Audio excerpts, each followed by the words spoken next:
아멘. 하나님께 영광의 박수 올려드립니다. 네, 은혜의 찬양 감사합니다. 8월 첫 번째 주간을 맞이하면서 주님께 예배드리기 위해서 나오신 여러분, 주님의 이름으로 환영하며 축복합니다. 옆에 있는 분에게 인사하실 때 성도님, 주님이 다스리십니다. 한번 인사하실까요? 성도님, 주님이 다스리십니다. 아멘이시죠?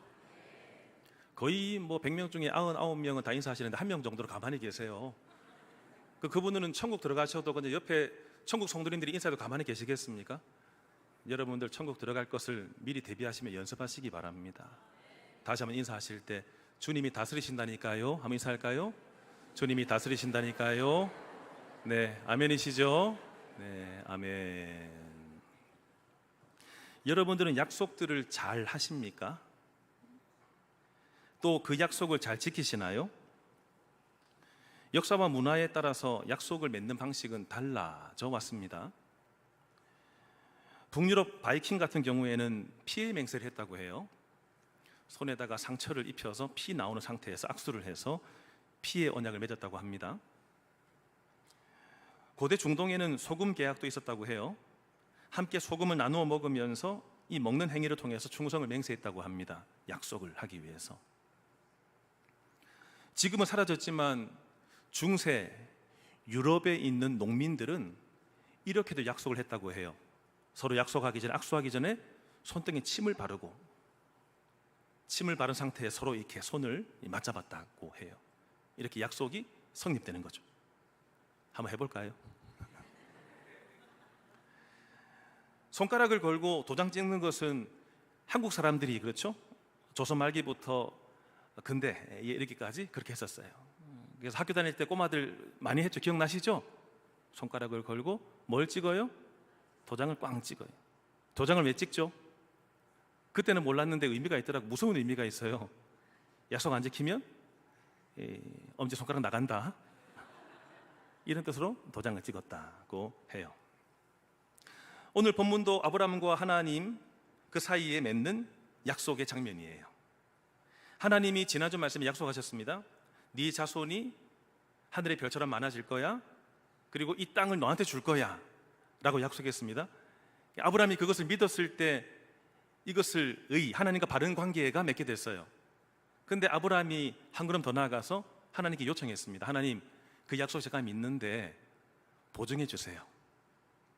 확실하다라고 하는 그 증거를 좀 보여주세요 라고 하자 하나님께서 짐승을 잡아라 라고 말씀하셨고, 그 명령에 따라서 아브라함은 당시 고대의 계약법, 짐승의 몸통을 쪼개서 양쪽으로 나란히 놓는 이 작업을 다 한 이후에 하나님이 오시기까지 기다렸습니다. 주님 오시면 이제 계약서 사인이 남은 거죠.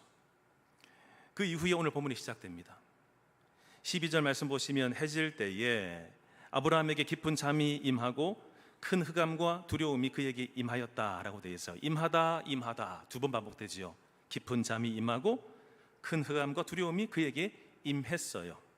성도 여러분, 아브라함에게 지금 졸음이 쏟아졌다라고 하는 거죠. 왜 졸렸을까요? 나이가 어느 정도 80대 중반 됐기 때문에 지칠 수 있습니다. 또 하나는 짐승을 쪼개서 양옆으로 딱 놨더니 맹금류, 솔개들이 막 내려와서 계속 그 짐승을 손에 대려고 합니다. 쪼아대려고 합니다. 계속 이 80대 중반 된 이 어른이 왔다 갔다 하면서 계속 솔개를 쫓아내느라고 지쳤을까요? 온종일 하나님을 기다리며 그 작업을 하다 보니까 지금 피곤한 것입니다. 잠이 쏟아지고 있는 겁니다. 그런데 이 잠이라고 하는 것은 원문 성경에 찾아 들어가면 단지 졸렸구나, 피곤하구나 정도가 아닌 그 이상의 의미가 있습니다. 원문 히브리어 성경에 이 잠이라고 하는 것은 타르데마라는 단어를 쓰고 있는데, 이 타르데마라는 단어는요, 이런 뜻입니다. 혼수 상태에 빠진다. 창세기 2장에 보시면 하나님께서 하와를 만드시기 위해서 아담을 잠재우시죠. 이제 수술이 들어가는 겁니다. 그때 말씀 보시면 여호와 하나님이 아담을 깊이 잠들게 하셨다. 즉 타르데마, 혼수 상태, 빠지게 하셨다는 것입니다. 그에게 갈빗대를 취해서 살로 대신 채우시고, 그 자리 채우시고 이 갈빗대를 가지고 하와를 만드는, 그때 잠재울 때, 수술할 때 잠재우는 것처럼 하나님이 지금 아브라함을 잠재웠다라고 하는 거죠. 성도 여러분, 하나님께서 왜 이렇게 아브라함을 잠재우셨을까요? 이 혼수 상태에 빠져서 이후에 어둠이 임하거든요. 즉 하나님의 계시까지 보게 됩니다. 그 상태에서. 근데 왜 잠재우셨을까요? 이유가 뭘까요? 그것은 하나님이 아브라함과 언약을 맺기 위해서 그를 잠재우신 겁니다. 어떤 언약이냐면 한쪽만 약속을 이행하는 계약이었습니다. 그러니까 아브라함이 나서서 하나님이 지금 이 약속을 하시고 이 쪼개진 이 짐승사를 왔다 갔다 하시면서 약속을 안 지키면 오늘 말씀 제목처럼 내가 쪼개진다, 이 약속의 의미가 있는데, 그럼 아브라함도 거기에 걷고 들어가게 되면 아브라함도 어떻게 돼요? 하나님과 약속 지킬까요? 아브라함이 이후에 넘어집니다. 여러분, 다음 주 말씀 보시면은 하갈과의 관계 속에서, 또 그 다음 주 말씀 보시면은 그 아들이 태어났는데 이것으로 인해서 또 문제가 또 생깁니다. 그리고 창세기 20장에 가시면 또 자기 아내를, 사례를 또 뺏깁니다. 그러니까 넘어짐의 과정이 참 많이 남았어요. 그러니까 아브라함이 하나님 제가 잘 믿을게, 열심히 할게요, 맹세했으면 자기가 이제 몸이 쪼개지는 겁니다. 근데 하나님은 이 약속을요 아담에게 아브라함에게 시키는 것이 아니라 자기가 이행을 하십니다. 그러기 위해서 아브라함을 잠재우고 계시는 겁니다. 나는 너에게 줄 거야, 넌 안 해도 돼, 이 의미를 가지고 잠재웠다. 그 후에 큰 흑암과 두려움이 임했습니다. 이것은 장차 13절 말씀 보시면 그의 후손이 당하게 될 어둠의 역사, 거기에 관련된 계시까지 받게 되었던 겁니다. 아브라함이 잠들었고 그리고 어둠까지 임했다라고 하는 것은 이렇게도 보는 학자들이 있습니다. 살아있는 상태에서 내 눈으로 하나님 보면 죽습니다. 하나님 볼 수도 없고 그분을 죽습니다. 그렇기 때문에 잠재움으로 인해서 아브라함을 보호하셨다라고 해석을 하기도 합니다. 13절 이하의 말씀 보시면 여호와께서 아브라함에게 말씀하십니다. 그 말씀이 너는 반드시 알라라고 하시며 13절, 14절, 15절에 약속 한 가지씩 주십니다. 그러면서 여러분 17절 가시면 이제 약속을 맺습니다. 그 약속 맺기 전에 세 가지 약속 주십니다. 자, 첫 번째 약속 뭐죠? 너는 반드시 알라라고 하신 이후에 13절 하반절 내 자손이, 같이 읽어볼까요? 시작. 내 자손이 이방에서 객이 되어 그들을 섬기겠고 그들은 400년 동안 내 자손을 괴롭히리니. 아멘. 이것을 약속이라고 주십니다. 좋은 것 줄게, 보장할게, 그런 약속만 있는 것이 아니라 첫 번째 약속은 네 자손이 이방에서 나그네가 되어가지고 그들을 섬길 거야. 역사적으로 나중에 이스라엘 자손들이 애굽을 섬기게 됐습니다. 그것을 약속이라고 말씀하시면서 지금 하시는 거예요. 그러면서 여러분 13절 뒤에 말씀 보시면은 그들, 이스라엘 너 후손들이 400년 동안이나 내 자손을 괴롭힐 거야 라고 하는 약속을 주셨습니다.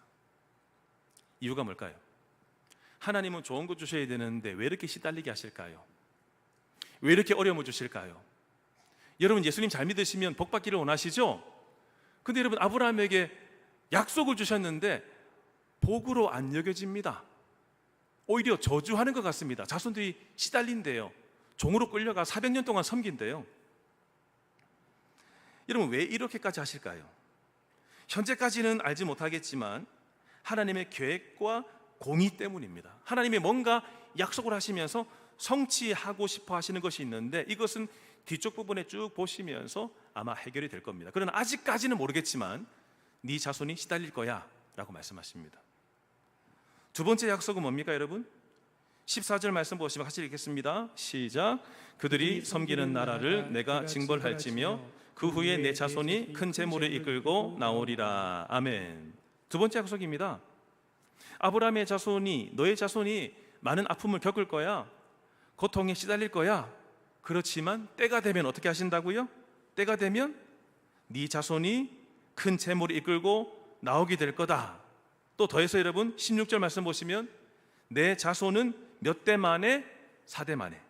여러분 이 4대, 그럼 한 대 한 대, 지금의 우리 한 세대는 30년으로 치는데 이 성경 시대의 한 시대는요 100년으로 쳤나 봐요. 400년 만에인데 4대 만에 다시 이 땅으로 돌아오게 될 거다 라고 말씀하셨습니다. 네 자손이 재물을 많이 챙겨서 나오게 될 거다라고 하는 두 번째 약속을 주십니다. 그럼 여러분, 아까 던졌던 한번 질문을 해결해 볼까요? 하나님은 왜 이렇게 이스라엘 후 자손들이 시달리게 하셨을까요? 왜 종살이를 하게 하셨을까요? 아브라함이 뭔가 잘못한 것이 있습니까? 현재까지는 없어 보입니다. 그런데도 종살이를 시키는 거죠. 이유가 뭘까요? 힌트는 16절 중반절 이하에 나옵니다. 여러분, 이는 아모리 족속의 죄악이 아직 가득 차지 아니함이니라 라고 말씀하고 있습니다. 400년 동안이나 이스라엘 백성들을 애굽에서 숙성시키신 그 이유가 아모리 족속 때문이에요. 하나님은 열방의 하나님이세요. 하나님은 이스라엘만의 하나님이 아니라 이스라엘을 통해서 온 열방이 복을 받기를 바라십니다. 그 증거가 사도 바울을 통해서 예수 복음이 아시아와 유럽에 전해지게 되었죠. 그렇죠. 소아시아와 유럽 지역에. 그러니까 이스라엘을 통해서 열방이 복을 받게 하시는 것, 그 결과로 이 땅 대한민국에도 복음이 들어오게 된 것입니다. 우리도 이방인에 불과했죠. 그렇죠. 선택받지 못한 자인 줄 알았어요. 그런데 하나님은 이스라엘을 먼저 선택하시고 우리까지 복음 듣게 하시면서 선택하셨던 것입니다. 하나님은 아모리 족속이 죄가 차기까지 멸하지 않는다라고 하는 것은 아모리 족속을 기다린 겁니다. 그들도 회개하기까지, 돌이킬 때까지 기다렸던 것입니다. 돌이키지 않자 400년 만에 죄가 꽉 차게 됐을 때 하나님이 이스라엘을 출애굽시키시면서 아모리를 멸하게 하셨습니다. 이게 하나님의 계획 속에 있었던 것입니다. 두 번째, 왜 종살이를 하게 하셨습니까? 이스라엘 자손에게 연단이 필요했습니다. 하나님의 구원을 얻기 전에 죽음과 같은 고난을 통과해야 하는 것이죠. 여러분들의 신앙은 그냥 생기지 않습니다. 어릴 때부터 하나님 좋으신 분이야, 성경 암송도 하고 주일학교 시절 잘 지나고 어른 된 이후에 평안하게만 살면 여러분 신앙은 그냥 가는 겁니다. 그런데 인생의 세파를 만나가면서 깊은 구렁에 빠져가면서 하나님이 던져주시는 밧줄을 잡고 구출되면서 우리의 신앙이 단단해지게 되는 것이죠.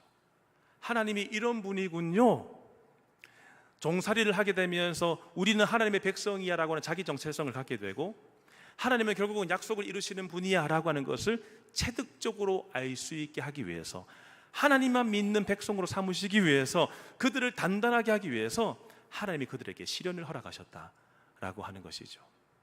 내 인생에 어떤 시련이 찾아왔든 하나님의 자손, 하나님의 아들들과 딸임에는 여러분 확실한 것을 믿으시기를 바랍니다. 하나님은 우리에게 성숙한 신앙 인격을 갖게 하기 위해서. 세 번째 약속이 뭐죠, 여러분? 하나님이 첫 번째 13절 하반절의 첫 번째 약속, 14절의 두 번째 약속, 세 번째 약속 15절 읽어볼까요? 시작. 너는 장수하다가 평안히 조상에게로 돌아가 장사될 것이요. 아멘. 하나님의 약속입니다. 어떻게 하다가요? 너는 장수하다가. 여기서 말하는 장수는 한 몇 살이나 살면 장수일까요? 여러분들은 한 몇 살까지 살고 싶으세요? 답 안 하실 줄 알았어요. 성경에서 말씀하시는 너는 장수하다가라는 이 말은 무슨 말이냐면 하나님이 너한테 준 수한을 다 살다가 하는 뜻입니다. 하나님이 30년 허락하셨으면 30년, 50년 허락하셨으면 50년, 80년 허락하셨으면 80년, 하나님이 정해두신 수한이 다 있습니다. 이때를 살아가는 것이 너는 장수하다가. 하나님께서 그 이후에 어떻게 하신다고요? 평안히 조상들에게로, 네 조상들이 이미 그 영적인 나라인 가나안에 다 들어갔는데 너도 거기 들어갈 거야 라고 하는 약속을 주셨다라고 하는 것이죠. 전도서 말씀에 의하면 이런 말씀이 있어요. 육신은 흙으로 돌아가지만 영은 어디로 돌아간다고요? 생명을 주신 하나님께로 돌아간다. 내 인생을 바라볼 때에 내 몸만 중요한 게 아니에요. 내 안에 영혼이 있어요. 영혼. 그 영혼이 생각을 이루고 정서를 이루어서 또 내 몸, 육체를 가지고 내 인생을 살게 만드는 거죠. 내 몸은 흙에서 왔기 때문에 흙으로 돌아간다. 그렇지만 내 영혼은 그것을 주신 하나님께로 돌아간다. 내 인생과 내 시간 하나님께로 돌아갈 그때가 있음을 기억하시기를 바랍니다. 제가 주일학교를 담당했을 때 아이들에게 죽음이 뭔지를 제가 설교하기 위해서 자료를 찾다가 찾은 자료예요. 근데 이 그림, 몇 컷으로 이루어진 그림인데, 그때 이제 주일학교 출신들이 지금 이제 한 30대 한 중반들 좀 됐을 것 같아요. 그때 그 학생들이. 그래서 오랜 시간 동안 제가 이 그림을 가지고 있다가 오늘 준비했는데, 첫 번째 그림 보시면 이 형제로 보이는 두 친구가 백사장에 앉아가지고 모래성을 만들고 있어요. 두 번째 그림을 보시면 왼편에 있는 그림, 형이 이렇게 얘기를 하는 거예요. 내 모래성이 더 근사하지롱 이렇게 했을 때 옆에 있는 동생이 막 징징대더니 이렇게 말해요. 나도 모래성 만들어줘 막 이렇게 하고 있는데, 그 옆에 이제 손을 흔들면서, 아버지로 보여요. 손을 흔들면서 이렇게 말해요. 얘들아 집에 가자 이렇게 말하는 거죠. 그때 이제 마지막 그림이 뭐냐면, 왼편에 있는 내용 보시면 가긴 가야 돼요. 아버지가 오라고 하니까. 근데 뭐라고 독백을 하고 있냐면, 정말 정성 들여 쌓은 모래성인데 이것을 계속 지킬 수가 없어요. 계속 가야죠. 그렇죠? 그러면서 걸어가는 이 발걸음을 보이고 그 뒤에 모래성이 이렇게 쌓여져 있는 모습이에요. 그러면서 여러분, 이 그림 밑에 이런 질문이 던져져 있어요. 어차피 두고 가는 인생, 당신이 쌓고 있는 모래성은 무엇입니까? 라고 질문을 하고 있는 거죠. 여러분, 하나님께로 돌아감을 기억하시기를 바랍니다. 내 모래성만 쌓다가 한순간에 끝나버리를 참 허무하다라고 하면 그냥 끝나지 마시고, 하나님이 언제 오라고 하실지 모르겠지만 주님께 돌아가는 것을 기억하며 그 나라를 위해서 기여하는 인생이 되기를 바랍니다. 오늘 아브라함이 이 약속, 세 번째 약속까지 받았다라고 하는 거죠. 이 약속을 받은 이후 여러분 17절 말씀 보시면 같이 읽어볼까요? 시작. 해가 져서 어두울 때에 연기 나는 화로가 보이며 타는 횃불이 쪼갠 고기 사이로 지나더라. 아멘. 맹세와 관련된 의식이 이제 벌어지고 있는 겁니다. 우리는 약속할 때에 뭐 이렇게 너 약속하자라고 하고 또 손가락 걸고 도장 찍고 뭐 이 정도 약속을 알고 있는데, 고대 운동에서는요 짐승을 쪼갭니다. 그리고 양쪽으로 몸통 쪼개진 것을 양쪽으로 지내려 놓습니다. 그리고 거기를 오고 가면서 계약을 맺는 두 당사자가 함께 오고 가면서 약속을 하는 것입니다. 이 약속을 지키지 않으면 오늘 말씀의 제목처럼 내가 쪼개진다, 내가 이 짐승처럼 쪼개진다를 서약을 하면서 약속을 맺었다라고 하는 거죠. 근데 하나님께서 지금 이 약속을 하고 계십니다. 하나님께서 이 약속을. 다시 여러분 17절 말씀 보시면 하나님을 상징하는 이 두 가지가 나와요. 뭐와 뭐가 나오죠? 연기 나는 화로, 그리고 타는 횃불이 나옵니다. 하나님이 불로써 자기 자신을 보이시는 것이죠. 하나님은 육신이 없으셔서 우리 육신의 눈으로 볼 수가 없어요. 그래서 하나님은 늘 언제나 상징적으로 이스라엘 백성들이 출애굽해서 광야를 지날 때에 늘 그분이 계셨던 지성소, 그리고 이동할 때마다 이 레위인들이 제사장을 통해서 이게 이 법궤를 짊어지고 옮겨가게 되면서 제일 선두에 가게 되면서 따라가죠. 그 지파들마다 따라가면서 하나님이 가신다, 따라가자 상징하는 것이었습니다. 그처럼 오늘 아브라함과 이 계약을 맺기 위해서도요 타는 횃불이 나오게 되면서 불이 그냥 짐승 사이를 확 지나가게 되는 것입니다. 그러면서요 이 언약에서 아까 누가 제외됐다고 그랬죠? 아브라함이 제외됐습니다. 하나님만 이 맹세를 하고 계시는 겁니다. 이 약속을 이행하는 모든 책임 하나님 자신에게만 있음을 선언하고 계시는 겁니다. 이렇게 지나가시면서 모든 짐승의 사체를 다 태우셨습니다. 불로 태웠다라고 하는 것은 예수 그리스도의 순환과 그분의 희생을 예시하는 것입니다. 예수님께서 십자가를 통해서 자신이 직접 저주를 받으셨습니다. 자신이 직접 못에 박히시고 자기 몸이 찢어지셨습니다. 예수님께서 모든 인류의 죄를 짊어지셨습니다. 그분이 혼자 하신 겁니다. 내가 예수님 십자가 달려 죽으실 때, 돌아가실 때 나도 옆에 막 매달려 있다든지, 내가 그 자리에 지켜서지 못했습니다. 나는 그때도 없었죠. 근데 하나님, 주님만이 이 계획을 혼자 이행하셨습니다. 그것을 통해서 우리의 모든 죄를 사해 주셨고 우리를 하나님 나라의 친백성으로 삼아 주셨습니다. 하나님의 일방적인 계약, 내가 너희를 사랑하는데 이 약속을 안 지키면 내가 쪼개진다라고 하시며 그 약속을 본인 스스로가 계약을 체결하셨고 그 계약을 지키셨다라고 하는 것이죠. 끝으로 18절부터 21절까지의 내용 보시면 18절 시작에 그날에 여호와께서 아브라함과 더불어서 언약을 세우시죠. 그러면서 이 땅을 18절 끝에 말씀 보시면 이 땅을 어떻게 하신다고요? 준다라고 말씀하시면서 그 땅이 어디에서부터 어디까지입니까? 애굽 강에서부터 큰 강 유브라데까지 그 하나하나의 족속들이 나오죠. 19절부터 21절까지 각각 읽었던 족속, 이 땅을 너에게 주겠다 약속하시면서 오늘 본문을 마칩니다. 사랑하는 성도 여러분, 오늘 말씀은 하나님의 약속과 관계되어 있는 내용이었습니다. 하나님의 약속은 확실합니다. 왜냐하면 누가 약속하셨기 때문에? 하나님이 약속하셨기 때문에. 나는 약속하면은 지켜요, 안 지켜요? 약속 지킬 때가 많아요? 약속 안 지킬 때가 많아요? 안 지킬 때가 많죠. 제가 몇 차례나 광고할 때마다 제가 이렇게 여러분들 이렇게 질문했습니다. 자, 오늘 오후 예배 안 나오실 분들 손 들어보세요 라고 하면 여러분들 중에 1부, 2부 손 들으면 한 분도 없었습니다. 그 말은 여러분 다 나오겠다는 뜻이죠? 에이, 목사님 그건 너무 과도하게 해석한 겁니다. 아니, 손 안 드셨잖아요. 근데 오후 예배 보시면 다 뭐 많이들 나오시지만 다는 안 나오시잖아요. 여러분, 내가 약속하지만 그 약속 지키기가 참 쉽지가 않습니다. 하나님께서만이 이 약속을 지키시면서 내가 쪼개지겠다, 오늘 내가 약속 어기면 내가 쪼개진다, 이 약속을 하신 것이죠. 우리는 자꾸만 자기를 걸어서 약속할 때가 있어요. 하나님께 여러분 어렸을 때부터 지금까지 어떤 약속들을 했는지 한번 생각해 보세요. 이런 약속들을 했을 거예요. 하나님, 주님께 제 자신을 드리겠습니다. 드리셨습니까? 교회 안 나오신 여러분 남편들 젊었을 때 예수 만나서 그렇게 서약한 분들 적지 않습니다.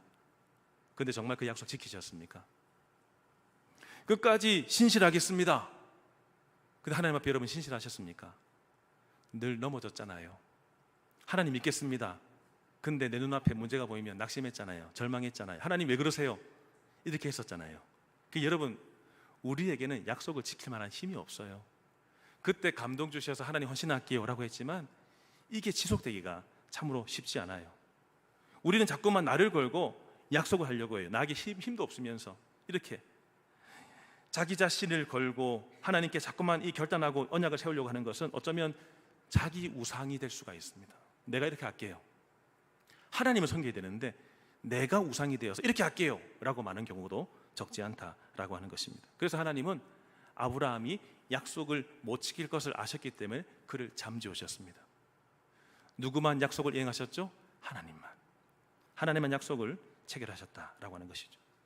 그 약속이 오늘도 우리에게까지 이어져 내려와 하나님의 이 구원의 약속이 지금도 우리에게 이르게 된 줄로 믿습니다. 어떤 구원의 약속이죠? 내가 너에게 이 땅을 주겠다.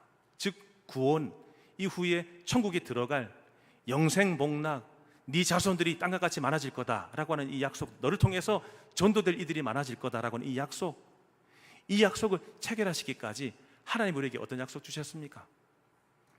내가 한 건 없는데 모든 구원 계획을 하나님이 세우셨어요. 하나님께서 미리 정하신 결과로 우리가 구원을 얻게 된 것이죠. 이것이 에베소서 1장 4절 5절 말씀 보시면 창세전에 그리스도 안에서 우리를 택하셨다라고 말씀. 하나님께서 우리가 한 거 없어요. 창세전에 내가 없었죠. 그러니까 하나님 그것 좀 해주세요 계약을 한 것이 아니라 하나님 혼자 일방적으로 하셨습니다. 두 번째, 그리스도께서 이 땅 가운데 오심으로 인해서 하나님의 일방적인 사랑을 보여주셨어요. 이것이 요한복음 3장 16절이죠. 하나님 세상을 어떻게 사랑하셨어요? 이처럼이 뭘까요? 여러분, 그 뒤에 나오는 독생자를 주실 정도로 사랑하셨다. 믿는 자마다 멸망하지 않게 하기 위해서 예수 그리스도를 보내주셨다는 것입니다. 로마서 5장 8절 말씀 보시면 우리가 예수님 잘 믿기로 결단한 이후에 주님이 오셨습니까? 아니요. 아직도 우리가 죄인이었을 때 그리스도께서 우리를 위하여 죽으시면서 하나님 우리를 얼마나 사랑하시는지 보여주셨다. 이게 여러분 예수 그리스도를 이 땅 가운데 보내주신 겁니다. 그분이 십자가에 죽으시는 것도 내가 한 게 없습니다. 하나님이 일방적으로 하신 거죠. 이사야 53장 5절과 6절 말씀 보시면 그분이 찔린 것은 누구의 허물 때문이다? 예, 나의 허물 때문에. 이거 상함은요, 온몸이 터진 겁니다. 그가 상한 것은 누구의 죄악 때문이라고요? 우리의 죄악. 그가 징계받음으로 평화 누리고 채찍 맞음으로 우리가 나음을 입었다라고 하는 말씀을 하고 계시죠. 네 번째는 우리가 이 사실조차 다 믿는다고 해도 주님 제가 믿겠습니다 라고 결단하는 것이 아니라 이 믿음조차도 선물, 은혜로 주신 것이다. 이게 에베소서 2장 8절 9절이죠. 같이 읽겠습니다. 시작. 너희는 그 은혜에 의하여 믿음으로 말미암아 구원을 받았으니 이것은 너희에게서 난 것이 아니요 하나님의 선물이라. 행위에서 난 것이 아니니 이는 누구든지 자랑하지 못하게 함이라. 아멘. 여러분, 우리가 믿음 갖게 된 것은 나의 노력이 아닙니다. 나의 행위가 아닙니다. 하나님의 선물로 주셨기 때문에 그 믿음을 갖게 되신 것입니다. 믿음 좋다고 자랑하지 마시기를 바랍니다. 그 믿음 누가 주셨다고요? 하나님이 주신 것이다. 모든 것은 하나님이 하신 것입니다. 자기 자신의 결단으로 얻을 수 있는 게 아닙니다. 구원 계획, 예수 그리스도 보내심, 십자가에서 죽으심, 내 믿음조차도 내 힘으로 내 결단으로 얻을 수 있는 것이 아니었습니다. 따라서 우리의 믿음의 확신은 나에게 달려있는 것이 아니라 하나님의 성품, 변치 않으신, 약속하면 지키시는 그 말씀만이 내가 신뢰해야 될 근거가 될 줄로 믿습니다. 주님께 이렇게 할게요 라고 하면서 내 인생의 배에 올라타가지고 바다를 향하여 자꾸만 밧줄을 던지려고 하지 마세요. 배를 붙들어 매려고 주님 제가 결단할게요, 제가 헌신할게요. 여러분, 결단과 헌신이 잘못된 것이 아니라 그 시작이 중요한 것입니다. 내가 뭔가 해볼게요 라고 하며 그 내 인생의 밧줄을, 배의 밧줄을 바다에 던져져 봤자 물살에 의해서 떠내려가게 됩니다. 내 인생의 배가 고정되기 위해서는 부둣가에 있는 그 말뚝에 내 인생의 배의 밧줄을 묶어 둬야지만이 아무리 풍랑이 불어도 거기에 딱 묶여져 있는 것입니다. 내가 이렇게 구원받게 되고 믿음까지 갖게 된 모든 것들은 나에게 달려있는 것이 아니라 하나님께 달려있음을 믿으시기를 바랍니다. 그렇기 때문에 그분께 매여있는 사람은 하나님께서 나를 어떻게 다루시건 걱정이 없습니다. 왜냐하면 그분의 사랑은 변치 않기 때문이지요. 오늘 말씀을 마치면서 한 꼬마아이가 나올 겁니다. 어린아이가 나올 겁니다. 이 아이는 귀에 무슨 문제가 있는지 한 번도 태어나서 어머니의 소리를 들어본 적이 없어요. 막 징징대고 막 울고, 근데 소리는 안 들려요. 근데 병원에 가서 귀에 보청기를 딱 꽂고 처음으로 어머니의 소리를, 사랑해 라고 하는 소리를 듣게 되자 이 아이가 울음을 그치고 표정이 어떻게 달라지는가를 한번 확인해 보시기 바랍니다. 영상 보여주세요.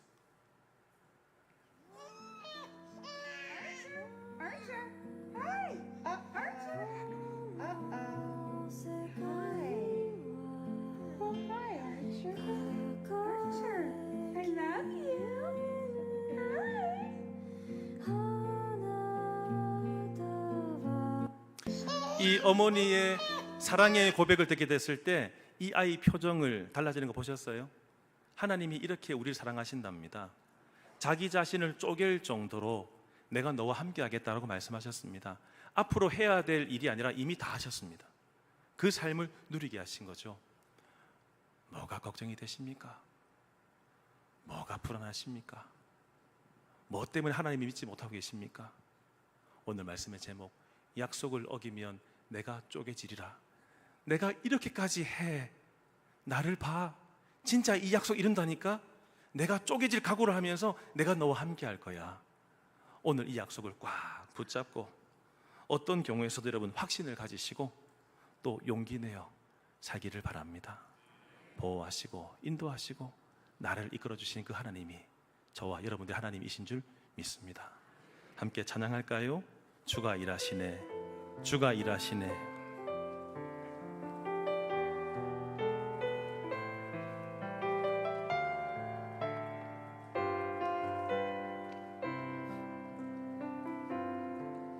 날이 저물어 갈 때, 빈들에서 걸을 때, 그때가 하나님의 때. 내 힘으로 안 될 때, 빈손으로 걸을 때, 내가 내가 고백해 여호와. 다시 고백합시다. 하나님, 제 인생에 날이 저물어 버렸습니다. 날이 저물어 갈 때, 빈들에서 걸을 때, 그때가 하나님의 때. 솔직히 고백하세요. 내 힘으로 안 됩니다, 주님. 내 힘으로 안 될 때, 빈손으로 걸을 때, 내가 고백해 여호와 이래. 주님이 일하십니다. 주가 일하시네, 주가 일하시네. 주께 아끼지 않는 자에게 주가 일하시네, 주가 일하시네. 신뢰하며 걷는 자에게. 우리 모인 이곳에, 우리 모인 이곳에 주님 함께 계시네. 누리네 아버지 은혜. 적은 떡과 물고기 내 모든 걸 드릴 때, 모두 고백해 여호와 이래. 주가 일하시네, 주가 일하시네, 주가 일하시네. 주께 아끼지 않는 자에게 주가 일하시네, 주가 일하시네. 신뢰하며 걷는 자 다 일어나세요. 다 일어나셔서 주가 일하시네, 주가 일하시네, 주가 일하시네. 주께 아끼지 않는 자에게 주가 일하시네, 주가 일하시네.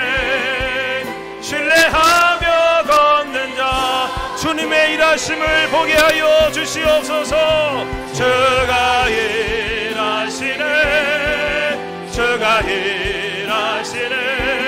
주께 아끼지 않는 자에게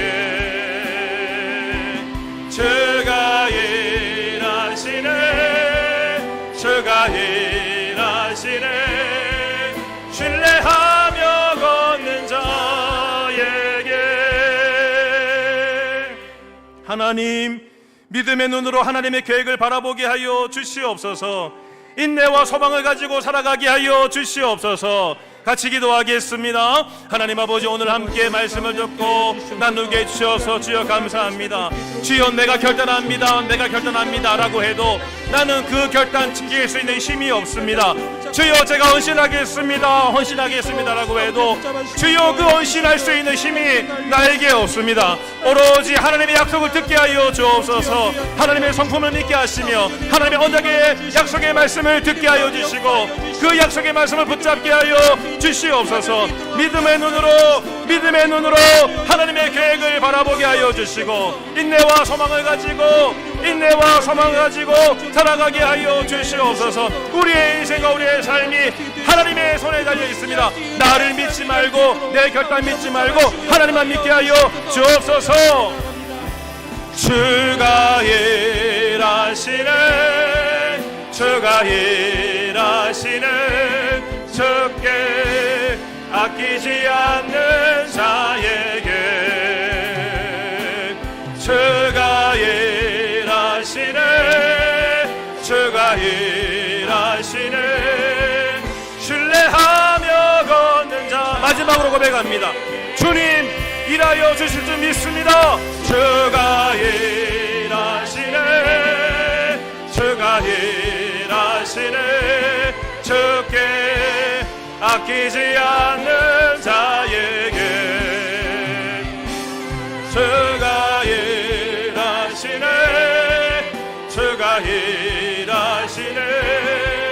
신뢰하며 걷는 자에게, 신뢰하며 걷는 자에게, 신뢰하며 걷는 자에게 어떤 사람에게 일하십니까? 신뢰하며 걷는 자에게.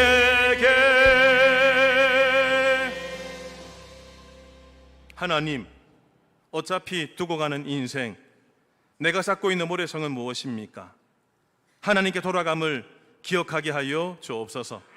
내가 결단합니다, 내가 헌신합니다라고 하는 내 우상과의 언약을 내려놓게 하여 주시옵시고, 하나님의 성품과 그분의 언약, 그 약속의 말씀을 붙잡고 확신하며 살아가게 하실 때, 이 한날도 우리에게 믿음의 눈을 주셔서 하나님의 계획을 바라보게 하시고 인내와 소망을 가지고 살아갈 수 있는 온 성도들 되게 하여 주시옵소서.